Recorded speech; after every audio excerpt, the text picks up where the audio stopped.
Paul, and this is a Trib 1 Minute Pitt football update for Monday.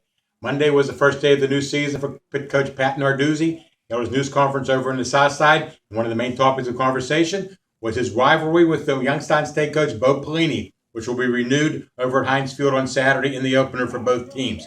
It's not the first time they've been on the same field together. Of course, Pelini was head coach at Nebraska when Narduzzi was defensive coordinator at Michigan State, but they also were on the same field back in high school.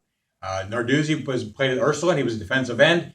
Pelini was a hotshot quarterback at the Cardinal Mooney High School, and I know for a fact that Narduzzi got a chance to sack Pelini that day, but he didn't want to talk too much about that today at his news conference.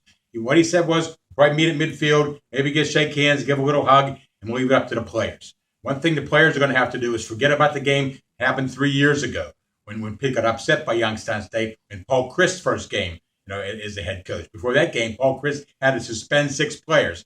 Now, Narduzzi already suspended 2 players for this game, Tyler Boyd and Roy Blair, for separate DUI incidents. But I think things are different now. At least that's what they say. They're talking about a different mindset, more energy, all this stuff. But I think what you're going to have to see, what we want to see, is a defense that takes charge on Saturday over at Heinz Field. That hasn't happened at Pitt in a couple years. A couple injury notes, a couple quick notes here. He did put Artie Rao at center on the depth chart with an or next to his name, next to Alex Officer. I still think it's going to be Officer playing. Rao is still recovering from that knee injury. The defensive tackle, there is no sign of Daryl Render. K.K. Mosley-Smith and Mark Scarpinato are going to be the starting or be the first unit defensive tackles. Not sure who's going to be the starter yet. No closure on the strong safety position, although Jordan Whitehead and Patrick Amar are listed as either-or starters. Javante Pitts is now the backup according to the depth chart.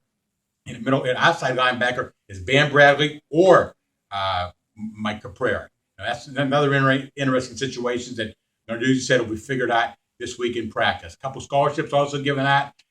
George Aston, the fullback, former walk-on from Virginia, is now a scholarship guy. And Scarpinato, the transfer from Michigan State, also was awarded the scholarship today as he came here as a walk-on. For the Trib 1 Minute Pitt football update, this is Jerry DiPaola.